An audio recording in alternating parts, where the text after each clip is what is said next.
This case will make your heart race, so think again if you're willing to watch this video to the end. A young couple's van life adventure to travel through the US went wrong. After Brian strangled his partner, he decided to end his own life as well. He chose to do so in a manner where animals could tear him apart. He left a note explaining the reasons behind his actions. Gabrielle Petito, known as Gabby, was born in New York in 1999. She was the oldest of Joseph and Nicole's 7 children. Gabby met Brian Laundrie, who was a year older than her, while in high school, and they fell in love. After graduating in 2017, Gabby officially started dating Brian in March 2019. She left her job as a receptionist in North Carolina to move in with Brian's parents in Florida. Gabby often shared details of their relationship on social media, including their engagement. The pandemic messed up their wedding plans, so Gabby and her partner decided to go on a road trip across the US instead. They bought a white Ford Transit van, which they turned into a camper for their cross-country trip. On July 2nd, 2021, Gabby set off with her fiancé to explore the US for 4 months.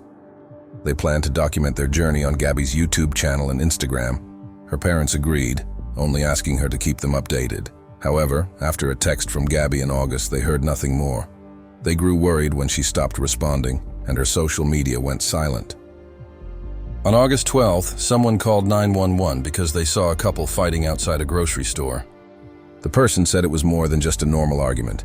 It turned physical. The couple were Gabby Petito and Brian Laundrie. The witness said Gabby hit Brian, then tried to get into the driver's seat of their van, but Brian stopped her by hitting her back. The witness tried to help, but Gabby and Brian left. Gabby was crying when police found them in the van near Arcos, just 10 minutes away. She seemed upset and apologized, blaming herself for the fight. The police recorded this, showing Gabby was confused and kept saying sorry. In the video, Gabby admitted she hit Brian first. Police ordered her to go in their car and talk to Brian, who seemed calm. He said they argued because of tension from traveling together. Brian claimed Gabby hit him first when she got into the van with dirty shoes. He said he pushed her away in self-defense, leaving scratches on him. Police believed Gabby was the main aggressor and decided she should stay in the van while Brian went to a hotel for the night. They thought this would calm things down and treated it as a one-time problem, not suspecting more had happened. Then they left. Unfortunately, this decision was fatal for the young woman. They didn't stop for a second to think about the reasons that might have led to Gabby's erratic behavior, probably a consequence of feeling cornered by her partner. At that moment, the authorities lost the only opportunity to save her life. After spending a night apart, the couple continued their journey. However, it didn't go on for much longer, because on August 17th, Brian flew back to his parents' house. He said he needed to get some stuff from home and planned to sell some things to get more money. He wanted to extend the trip, which was originally meant to last only 4 months. After a few days away from his girlfriend, the young man returned to reunite with Gabby, who had stayed in a nearby hotel from the airport. A day after their reunion, they set off, apparently reconciled, and resumed their adventure. But tensions inside the camper were already at a point of no return. On August 27th, Brian acted very aggressively in a restaurant where everyone could see. His unpredictable behavior became evident, and it wasn't long before it escalated in a terrible way. That night marked the end of them being seen together. On September 1st, 2021, after the last fight, Brian Laundrie came back to his parents' home in Florida with the van, but Gabby wasn't with him. By then, Gabby Petito's family was extremely worried. Where was their daughter? They had been trying to contact her for several days without any luck. And to make things worse, Brian wasn't answering calls either. Curiously, a few days later, despite the pleas from his girlfriend's family regarding her whereabouts, the Laundrie family spent 2 nights at a campsite located 120 kilometers away from their residence. The purpose of this trip and the discussions held there, shielded from unwanted attention, remained undisclosed. It's unavoidable to speculate whether Brian confessed to what happened to his girlfriend. Did his parents counsel him on how to proceed? Nicole, Gabby's mom, said the last time she talked to her daughter face-to-face was on FaceTime. They spoke on Wednesday, August 25th. Gabby said she was going from Salt Lake City, Utah to Yellowstone National Park. On September 11th, Joseph and Nicole Petito got worried because Gabby wasn't answering their calls and their son-in-law wasn't responding to their messages. Gabby's mom told the police the last time she texted with her daughter was on August 30th. After Gabby went missing, Her mom thought Brian was pretending to be Gabby when he texted back. She suspected this because Gabby called her stepdad Stan in the text, which she never did. Something strange was happening. Her daughter was acting weird, and Brian, along with his family, was acting strange too, making them even more worried. When the police got the report from the Petito family, they reached out to the Florida police. That same night, they went to Brian's parents' house to talk to him and ask about his fiancée. What happened next was shocking. Brian's parents gave the officers their lawyer's number and didn't say anything else. They sheltered Brian, and his lawyer told him not to talk to the police during the investigation. If Brian didn't do anything to his girlfriend, why wouldn't he help the Petito family? In addition, this made things worse. Every day it seemed less likely that Gabby was still alive. Petitos went from feeling desperate to angry. They were convinced that the Laundries knew where their daughter was. Not being able to do anything to find her just made their pain worse. On September 17th, something unexpected happened. Brian's parents reported their son missing to the authorities. Brian, who was believed to be involved, was also nowhere to be found. On that day, a TikTok user named Miranda Baker shared videos saying she had given Brian a lift on August 29th in Grand Teton National Park. Before that, bloggers had seen Brian and Gabby's van left behind in the park. This fresh information made the situation even more serious, and the FBI began searching for both Brian and Gabby, suspecting that one of them might be trying to escape from the authorities. The first thing they found was the van, just as the witnesses reported. But although they searched for possible traces of a crime, they still had no clues about Petito's whereabouts. A glimmer of hope still lingered in the family, as Gabby's credit card had been used in late August and early September, leaving the possibility that the young woman might still be somewhere. Unfortunately, this theory didn't last long, because on September 19th, authorities announced tragic news. They had found a body in the Bridger Teton National Forest, the same place where Brian was last seen, and with this discovery came a tragic ending. The autopsy confirmed that it was Gabby Petito and that she had been asphyxiated 3 to 4 weeks before her body was found. The missing person case had turned into a murder, and Brian Laundrie remained the prime suspect. The FBI raided his parents' house to find evidence of the crime, but they were unsuccessful. The case seemed to have reached a dead end, and investigators began to believe that the young man had fled far away.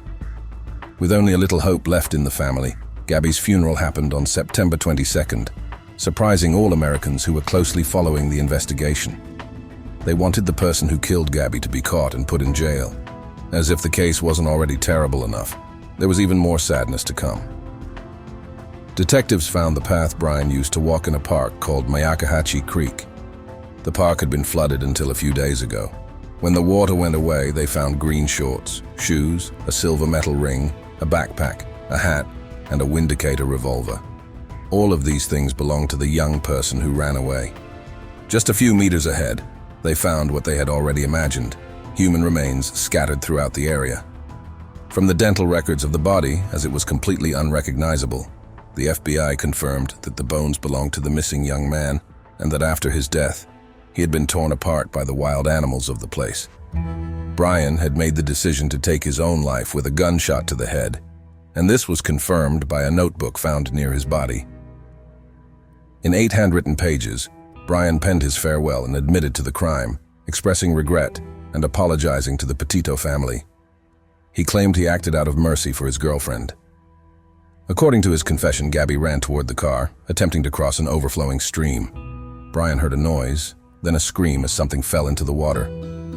In the dark, he struggled to find Gabby, eventually locating her struggling to breathe and soaked. He dragged her to a trailer, lit a fire for warmth, and tended to her injuries, including a worsening bruise on her forehead, hurting wrists and feet, and violent trembling. At that moment, the young woman would have asked Brian to end her suffering as she felt unbearable pain. According to his confession, Brian heeded her plea and took her life, strangling her with his own hands. He claimed that although he did it, he regretted it, but it was already too late, and he knew he couldn't go on without her. After allegedly murdering the one he loved, Brian returned home to spend time with his family as a farewell. He had decided to end his own life. According to him, the decision to shoot himself was not out of fear of punishment, but because he couldn't live another day without Gabriel. In the last part of his extensive letter, he apologized to the family of the murdered young woman and finally bid farewell with the following phrase: I deprive myself of life in this stream, hoping that the animals tear me apart. This might make someone in your family happy. Please, gather all my things. Gabby hated people who left trash. With this letter, the hopes of the Petito family to achieve justice were shattered. In 2022, 2 years after Gabby Petito was murdered, her parents and the parents of her killer met in court for the first time. Despite attempts to dismiss evidence, the judge allowed a letter to be used in the lawsuit filed by Petito's parents against the Laundries for causing emotional distress. Petito's claimed that the killer's parents knew about the murder, but didn't inform the authorities or them, ignoring their calls when they were trying to find their daughter. After legal battles in November 2022, Gabby Petito's family agreed to receive $3 million from Brian Laundrie's parents for damages caused by her death.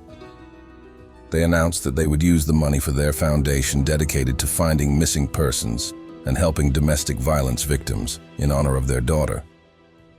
New developments in the case emerged in the year 2023, once again demonstrating that this story continues to have chilling details. In February, a photo of Gabby Petito was released that had not been previously revealed, confirming the assaults she suffered at the hands of her partner. In a selfie she took with her phone at 4:47 p.m. on August 12th, when they were intercepted by the police after their argument, she could be seen with a bruised face, blood under her left eye, a cut, and more blood on her cheek. This revelation left both her family and people around the U.S. baffled and incensed, as they closely monitored the case and levied harsh criticism against Utah state authorities for their actions. Despite clear signs of violence inflicted by Brian, authorities failed to intervene, missing a crucial opportunity to rescue Gabby from the torment of her relationship. This professional lapse ultimately cost Gabby Petito her life, as her adventure with her boyfriend sealed her fate to a tragic end. For more stories like this, follow and subscribe to our channel.